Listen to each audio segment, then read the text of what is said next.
Everyone's talking about how the Suns stopped Steph Curry. Honestly, I think it's kind of BS. Like, Steph's gonna be fine. He just missed shots. Yes, they forced him into tough shots. Steph Curry makes tough shots. The actual problem that Phoenix exposed can't be fixed by anyone on their roster, even Steph. Yo, it's our second recap video. Stick around to the end for the return of Future Friday. We're going to look at how good Anthony Edwards can be by the end of his prime. But one of my favorite YouTubers named Ben Taylor at Thinking Basketball made an amazing video breaking down how the Suns, totally stopped Steph. 3 for 14. They turned him into Russell Westbrook somehow. Phoenix has all kinds of smart wing defenders like Mikal Bridges, who's a Defensive Player of the Year guy, or Chris Paul, who is an MVP guy. They switched screens on the perimeter, so they always had someone in front of Steph. And even when it was like DeAndre Ayton, he blocked a 3. The Dubs also had 22 turnovers, tied for their most this season. But if they were so good, why is no one mentioning it was a 1-point game with 5 minutes left? The actual thing that bothers me for the Warriors was DeAndre Ayton. The Dubs had no answer for any of the Suns centers.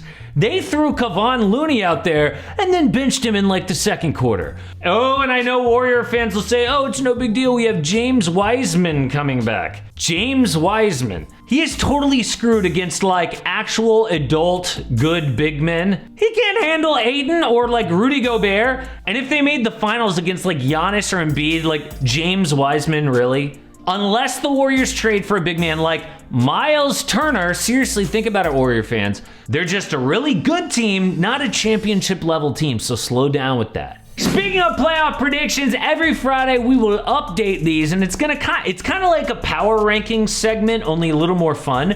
So look, right now I got the Suns in the 1 seed beating the Grizzlies, who just beat the Thunder by 73. What? The Jazz at number 2 getting upset by the Clippers because they get Kawhi back. The Warriors at 3 beating the Nuggets. I feel so bad for the Nuggets right now.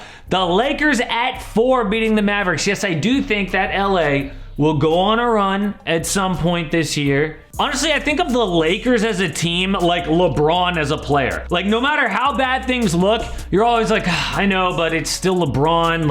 I can't ever write them off if they're healthy come playoff time. It's the same thing with the Lakers. It's I know they suck, right? But how can we really write them off until we actually watch them lose? So 4 seed. In the East, the 1 seed Nets beat the Celtics. The Bucks at 2 beat Atlanta. The 3 seed Heat beat the Wizards. And the 4th place Sixers upset by the Bulls.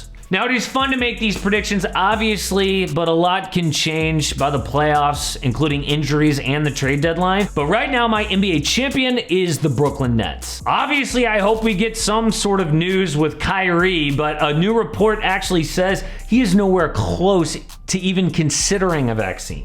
What made me go the most this week? It was the tampering punishment for the Bulls and the Heat. 1 second-round pick. The Bulls and Heat would have been glad to include a second-round pick to get Lonzo and Kyle Lowry. It's not a punishment. The actual truth is, whenever a player has the option to choose between a big market and a small one, assuming the money is equal, with few exceptions, they're always going to choose Miami and Chicago. They didn't get an advantage because of tampering. They got an advantage because they're not Oklahoma City. Funny comment by an AM Hoops Plus member, E-Man. Imagine being a second-round pick on your way to Oklahoma when you should have been in Miami or Chicago. Ha! Our trade of the week, which we're going to do every Friday, is to save the Knicks. Notice they did not make my playoff predictions.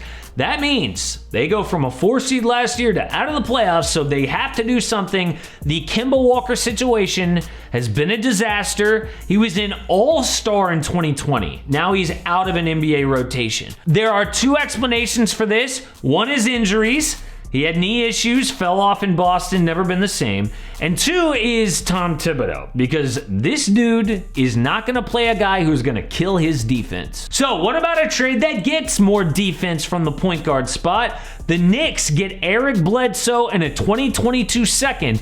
The Clippers get Kemba Walker and Kevin Knox II, who is also out of an NBA rotation. Now, this is a gamble for the Clips, but Bledsoe has been awful in LA. For the Knicks, what do they have to lose? Kemba is literally doing nothing for them, and they need to have better defense from the point guard spot than just Derrick Rose. Next, let's check in with the best and worst players in the NBA, courtesy of NBAmath.com. Unfortunately, Magic fans, Jalen Suggs continues to be the worst overall player by offense, left to right, or defense, up and down. He's injured now, so next week we'll just take him out of contention. The best player right now, Giannis Antetokounmpo, who just passed Nikola Jokic. Obviously not Joker's fault, all of his best teammates are injured, but Giannis has been a beast. Did you see his 40 points and his game-winning drive against the Hornets? Why did they single cover him going downhill? I'm not even mad at PJ Washington. He never had a chance. Anyone who says Draymond Green should be Defensive Player of the Year has a really good case, because stats-wise, he has been the best defender so far, even though his offense sucks. I am super concerned about Damian Lillard. He has been in this same low spot all season. I thought he would move slowly up by now, but hopefully after he returns from this injury, he'll be good. And back by popular demand, it is Future Friday. Seriously, I've had so many comments about this, so we're gonna include it as a segment in Friday. Anthony Edwards has been on my mind ever since Bill Simmons compared him to Giannis and LeBron. What? If you haven't seen that segment, go check it out. I'll link that down below in the description, also with the Thinking Basketball video. In Future Friday, basically we guess how good a guy is going to be by the end of his prime. Now, what I love most about Ant is the off-court stuff. I cannot wait for years more of this. Just this week, we found out he has a flip phone, because of course he does. And we got yet another Ant soundbite banger. You are always just the tank top. Why is that? I like to show my muscles, because I be in the weight room all the time, so I like to show what I work on. Here's the best, but I think that Ant can be the best player on a championship team. Look, he's 6'4", 225 as a shooting guard, but it's still controversial. We've only had 2 shooting guards as the best guy on a title team in 12 years. Steph in 2015 and Kobe in 2010. The rest are athletic wings like Kawhi and LeBron. But the difference with Ant is his skill set of getting to the rim. His shooting is coming along. He has the size.